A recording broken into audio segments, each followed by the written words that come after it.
So I'm going to talk a little bit about the political landscape and about how the electoral system impacts on the political landscape and about what that might mean going forward.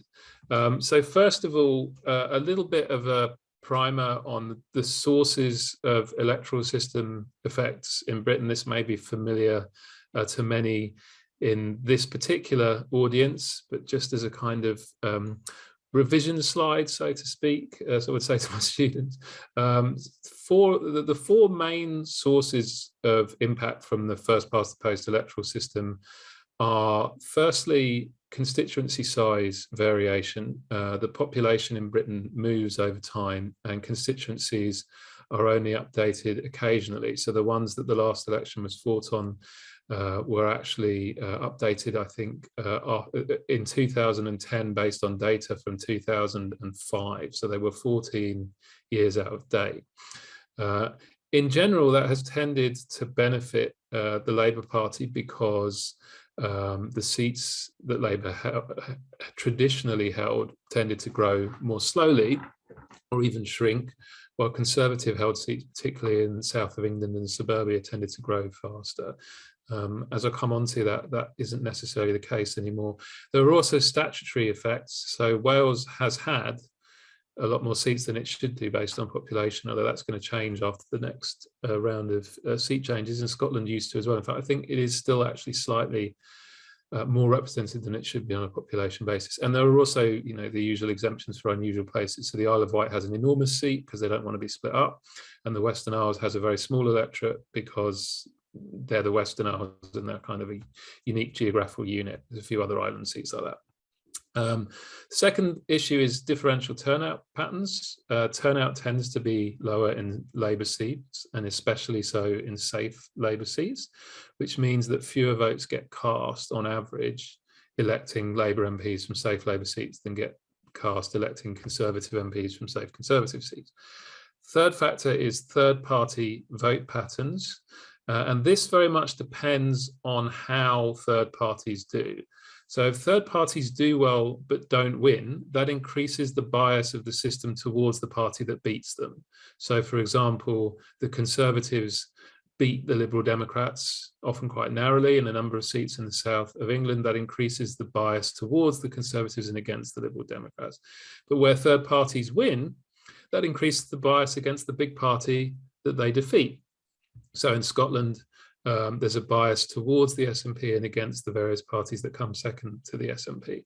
And the final factor, and often the most important in terms of the overall impact on the electoral system effect, is known as efficiency. To maximize efficiency under a first past the post system, what you want to do is win small and lose big, because votes that are put onto the pile of a majority for an MP who's already won are not contributing, they're inefficient. And votes that are basically piled on to an MP who narrowly loses are not contributing to the seat total either, so they're inefficient. So the more even big parties vote around or continue to win, the better the electoral system will treat it. Now, all of these effects have tended in recent elections to disadvantage the Labour Party in the two-party contest for government. Constituency size variation. The long wait for a boundary change probably did net assist Labour, as did the sort of Welsh situation, but both of those effects will disappear after the next election. There's some mitigation in the other direction, in that Labour does well in growing urban areas, but redistribution is done on the basis of registered voters, on the basis of the electoral register, and Labour-leaning groups are often under-registered, particularly the young. Differential turnout patterns no longer advantage Labour in the same way as they used to, because the infamous Red Wall features a lot of the seats that used to be strong Labour, low turnout. So they're now Conservative returning seats with low turnout. The third-party vote patterns disadvantage Labour and advantage the Conservatives on both sides of the coin. There are more seats where Labour are narrowly second to a third party, in particular the SNP, but also Plaid Cymru and the Greens. And there are a lot more seats where the Conservatives are narrowly ahead of a third party, the Lib Dems in the south of England, but also the SNP in Scotland. This also, aside from disadvantaging Labour via the electoral system, leaves Labour prospects in 2024 hostage to the Liberal Democrat and SNP's fortunes in a big way. Finally, in terms of efficiency, this is the biggest problem for Labour. Its vote is currently the opposite of efficient. Instead of winning small and losing big, the Labour Party is increasingly winning big and losing small, resulting in an awful lot of wasted votes. You have a big cluster of seats in big urban areas with massive Labour majorities. Now, massive Labour majorities are nice for the MP that has them. They're not nice for the party the MP represents, because they're essentially wasted votes under our system. And you've got a large swathe also of relatively narrow defeats in big parts of Scotland and non-urban England. Now, all of this is relatively recent. One thing that is often forgotten, probably not by this audience, but by many audiences, about the new Labour years is that their electoral system showed a really quite strong pro-Labour bias in the new Labour years. It peaked in particular in the 2005 election, where Labour were able to achieve a very substantial majority with only 35% of the vote. But this was a historical anomaly. In most of the post-war period, the bias has been modestly towards the Conservatives. Since 2010, it's swung heavily towards the Conservatives. And given the changes in the party's electoral coalitions over the past decade, that is unlikely to change, barring a drastic shift in the sort of social and geographical basis of party support. So, to quote the great Sir John Curtis, who I work with regularly on the BBC shows, for any given performance, the electoral system is now inclined to reward the Conservatives more richly than Labour. On Sir John's calculations, if the vote shares at the next election were even, the Conservatives would have 23 more seats than Labour. And to achieve a majority at the next election, the Conservatives would need a 3.5-point vote lead. For Labour to achieve the same majority of one seat, they would need, sorry, 2 seats, they would need a 12-point lead in the vote. So that points to a big pro-Tory skew. It also points to a second thing, which is that there's a range of outcomes, a very large range of outcomes where Labour could be leading in votes, but the Conservatives could be leading in seats, and another large range of outcomes where Labour are the largest party, but they lack a majority. And that latter outcome in particular could prove very significant for the prospects of electoral reform, as I'll come on to in a minute. Just to hammer home this point about the big urban strongholds and the problem they pose for Labour, this is the distribution of majorities in 2017, when the vote shares for Labour and the Conservatives were almost equal. And you will see that there's a tail here, 40 to 50% majorities, 50% plus majorities. 1/4 of Labour seats were 40% or higher majorities, and only 10% of Conservative seats in those categories. The Conservative majorities tended to be more in the middle of the distribution here. So this is dead weight loss for Labour. And even in 2019, the 10 largest majorities in the whole country in percentage terms were all Labour seats in Liverpool, Manchester, Birmingham and London. 19 of the 25 largest majorities too. Any switch to any kind of more proportional electoral system would mean many of those votes actually assisting in the election of more Labour MPs. Now, a quote that was introduced or reintroduced to me recently by one of Laura's colleagues that I'm very fond of comes from Giovanni Sartori over 50 years ago, one of the great comparative politics researchers, who said, "The electoral system is the most specific manipulative instrument in politics." It manipulates how the will of the electorate is converted into outcomes. And it's very powerful and very subtle. And if part of its power lies in the fact that voters don't really realize what's going on with it. And there are two big effects from this. The first is the mechanical effect, which is just literally the effect of how the rules determine votes convert into seats. But there is also a broader psychological effect, which is that voters condition their behavior on their understanding of the rules, which then changes the express preferences they have, regardless of their underlying preferences. In terms of the mechanical effect alone, even before we introduce any kind of psychological effect, is on the Electoral Reform Society's own research very big. In particular, it really hurts the Liberal Democrats in a big way, and also the Greens. And the electoral system really benefits the Conservatives and the SNP. So the dominant party in England and the dominant party in Scotland do very well indeed at the electoral system. And even if we aggregate parties up into broader blocks, here I've defined a right-wing block of Conservative, UKIP and Brexit Party, and a left-wing block of Labour, SNP, Lib Dems, Plaid and the Greens. Under the first past the post electoral system, as we know, the Conservatives get a large majority. Under any other electoral system, there is no majority for the Conservatives. There is a lead of varying size for the left of centre bloc, a majority under list or mixed member PR, and more or less a tie under STV PR. So why do we have first past the post in the first place? Probably a question a lot of people in this audience ask themselves all the time. The traditional defences, and you'll still hear them from people in both of the large parties for first past the post, is that it delivers strong and accountable government. It delivers legislative majorities, which mean governments can get things done. And then if the things that the governments do aren't popular, the voters can chuck them out easily. But neither of these defences really holds up, given the way voters have been behaving in the last couple of decades. We've only seen one substantial majority government in 4 elections since 2005. And indeed, the substantial majority government we saw in 2005 was elected with just over 1/3 of the vote. So you've got to wonder if that's really a particularly legitimate outcome on different grounds. And this is a trend that's likely to continue because of the territorial fragmentation that we've seen, which has produced a sustained rise in the number of third-party MPs, which makes it harder for either of the traditional parties of government to get a majority. It increases the range of outcomes that feature a hung parliament. There's also a long-term decline in the number of traditional Labour Conservative marginals. If you go back to the election books of the 1950s and 1960s, there were like 150 plus marginals that could swing in any election. These days, it's more like 70, which means the range of outcomes in terms of vote patterns that deliver another hung parliament at the next election, and probably for elections to come, is very wide, which means you don't get strong and accountable government as defenders of first past the post claim that you do. Now, the case against first past the post is, a multifaceted one.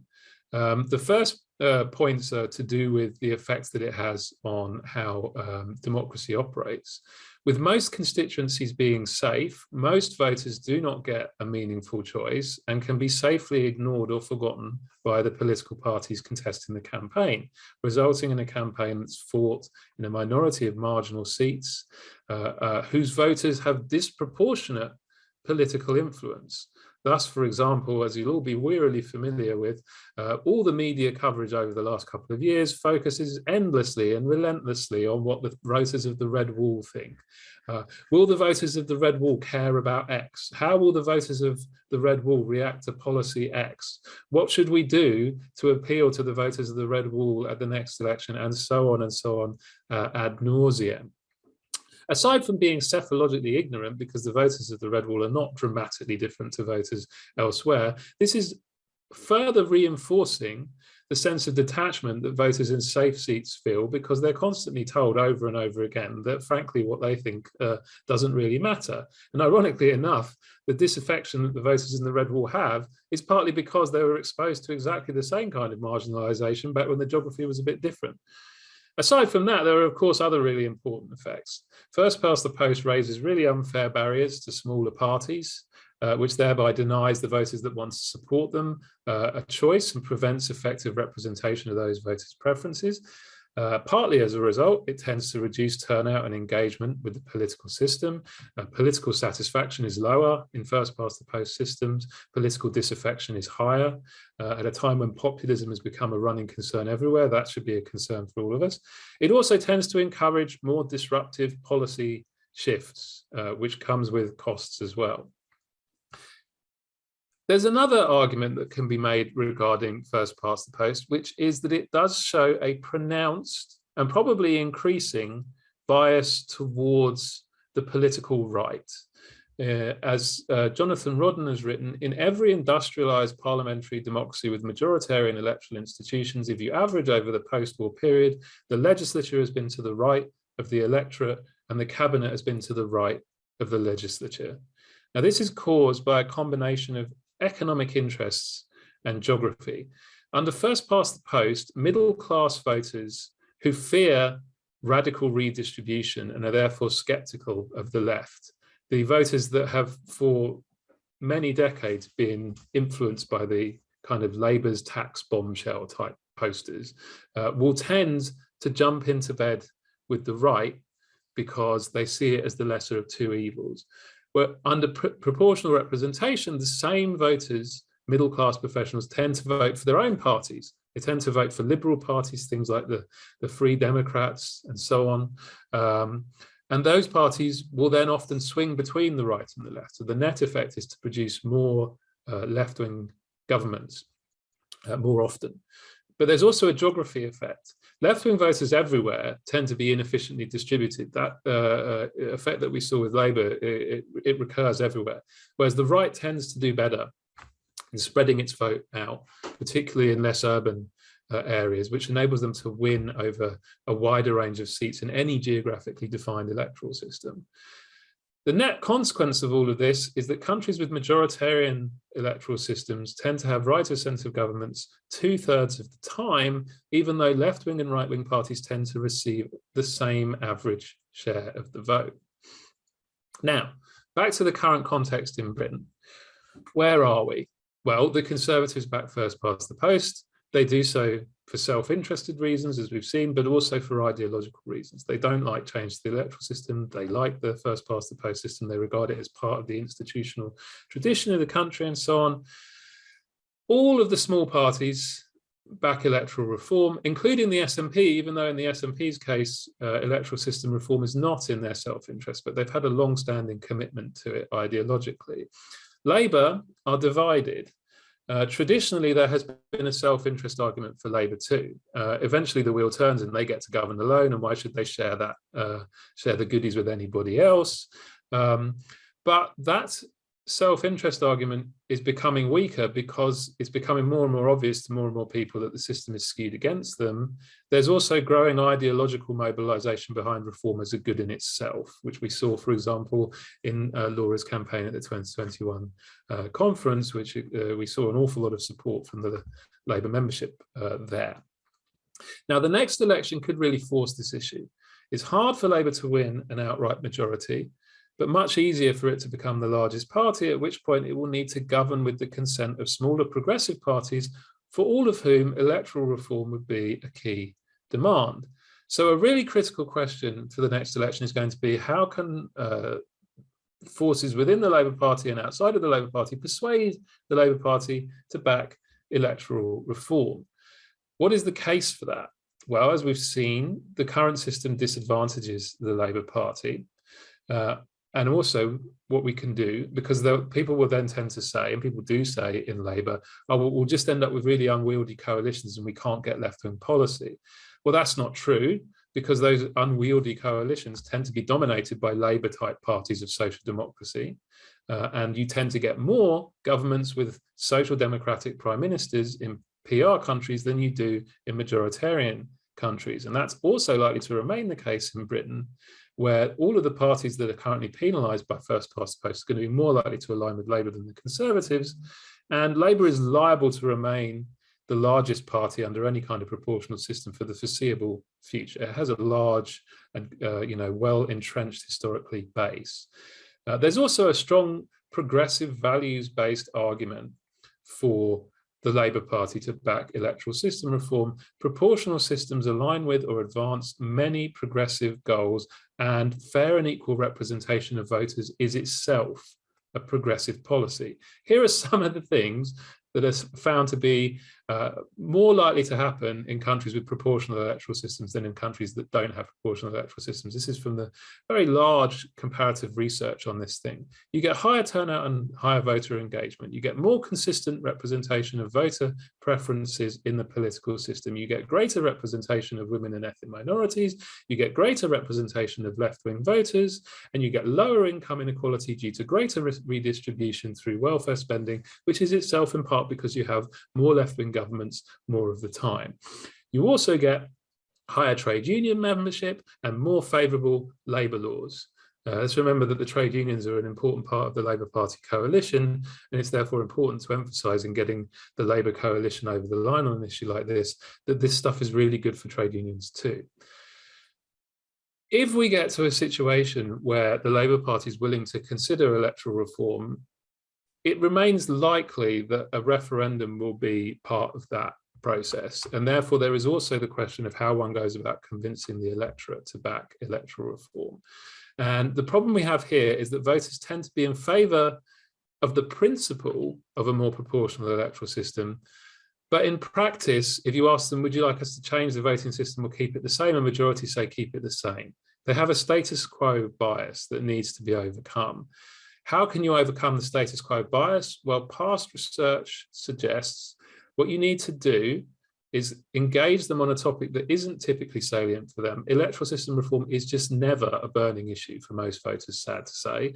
You need to convince them that there's a problem that needs solution and convince them that the reform that you're offering solves the problem and is worth the effort. Now, one thing about a future election where Labour had a large vote lead but didn't get a majority is that it will help to convince Labour voters that there's a problem and that they have an interest in solving that problem. And you need that to happen because you need to convince Labour elites to tell their voters this on a regular basis, or you end up with a 2001 type scenario where voters are not getting a clear push from political elites that something needs to change, and then the change goes down in flames. Now, what the research suggests is that if there is a widespread perception that the system is failing, it can encourage both elites and voters to rally behind reform. And what you need to do in order to convince voters of a system failure is to say that what they're expecting to see happen when from an election outcome is not happening. And if you have Labour in a weak minority government despite a big lead in votes, then that becomes a situation that can be framed in terms of systemic failure. The other thing that I think it is worth considering is how the electoral system reform can be packaged with other issues in order to overcome public and elite indifference to the electoral reform issue on its own. And again, past research has suggested that many of the most successful electoral reforms have been reforms that have been passed as part of a package. So it's worth thinking about what you could package up voting system reform with in order to make it more appealing to Labour MPs, other parties' MPs and the electorate more broadly. One obvious target here would be reform to the House of Lords. What reform? I think we can talk about that possibly in Q&A. There's obviously lots of different electoral systems available. The only point I'd make here is that past research suggests that incremental reforms which retain favoured aspects of the old system have better chances of success. And I've presented this kind of thing in the past. People always say, what about the constituency link? Which is incidentally one reason for thinking that a mixed member reform is a good way to go, because it gives you an immediate answer to the what about a constituency link. You can say the constituency link stays. We just have top-up members as well. Whereas if you move to a more radical kind of reform, it's kind of harder to answer that question. And it seems to me that intuitively, with a lot of people who are skeptical of reform, that's the first thing they go to. It's also a system that's familiar to voters in many parts of the UK because it's already used in Scotland, Wales and London. Finally, a little bit of a hopeful case study on what can happen if reform happens. New Zealand is one of the only countries in recent decades to switch from first past the post to PR. They did it in 1996. Since then, a large majority of voters have consistently said they prefer the new system, and both voters and parties have become more supportive of the system over time. It's delivered fairer election results, more ideologically diverse governments, but governments that continue to be dominated by the traditional parties of government, so they continue to be able to get things done in the term of FPP defenders. Trust in government has gone up, representation of women and minorities has gone up. The National Party, the centre-right, was in power for 74% of the time before PR.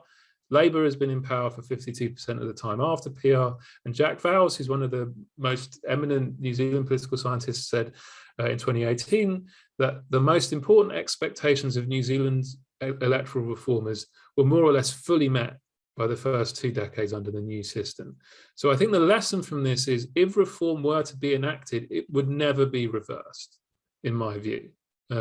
Voters would like it, parties would like it. It would change the dynamics of politics in a way that would prove to be irreversible.